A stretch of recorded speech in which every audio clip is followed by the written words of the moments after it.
एक दिन मैं और मेरा छोटा भाई अब्बू के साथ होटल पर चाय पी रहे थे। जब हम फारिग हो गए तो अब्बू ने वेटर को चाय के पैसे दिए और उससे पूछा कि मलाई की प्लेट कितने की है।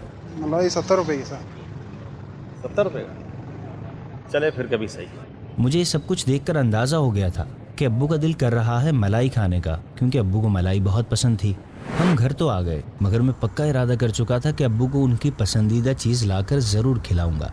मैंने अपने कुछ पैसे जमा किए हुए थे, उसमें से कुछ पैसे लिए और अगले ही दिन मैं सुबह नाश्ता लेने के लिए निकला। तो उसी होटल पर जाकर अब्बू की मनपसंद डिश भी खरीद ली।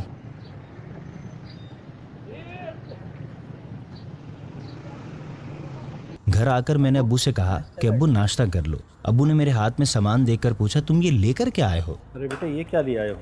ये अब्बू मलाई है, आपका दिल कर रहा था ना मलाई खाने का, मलाई बहुत पसंद है। अब्बू कुछ देर मुझे देखते रहे तो मैंने उनसे कहा, अब तो ले आया हूँ, आप इससे नाश्ता तो कर लें। अब्बू खाने बैठे तो अब्बू ने उसको पूरा नहीं खोला, कुछ थैली में ही बचा लिया। मुझे ये बात बहुत कुछ अजीब लगी। मैंने पूछा, अरे अब्बा ये आपने बचा के दिया?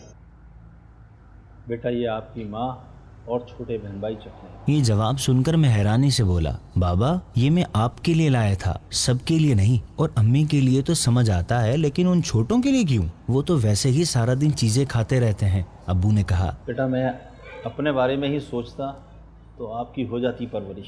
अब्बू की इस बात ने मुझे कहीं और ही पहुंचा दिया था। मैं वहां ही खड़ा खड़ा सोच रहा था, माँ बाप कैसे अपनी ख्वाहिशात मारकर औलाद पालते हैं। इसका अंदाजा माँ बाप बनकर ही हो सकता है। माँ बाप अपने मुंह का लुकमा भी अपनी औलाद को देते हैं। बिलाशुबा माँ बाप अल्लाह पाक की अता करदा ऐसी अनमोल नेमत है जिसकी कोई रिप्लेसमेंट नहीं हो सकती। हमारे नबी सल्लल्लाहु अलैहि वालिहि वसहबिहि वसल्लम ने इरशाद फरमाया, अल्लाह अज़्ज़ वजल की रिज़ा वालिदैन की रिज़ा में और अल्लाह अज़्ज़ वजल की नाराज़ी वालिदैन की नाराज़ी में है।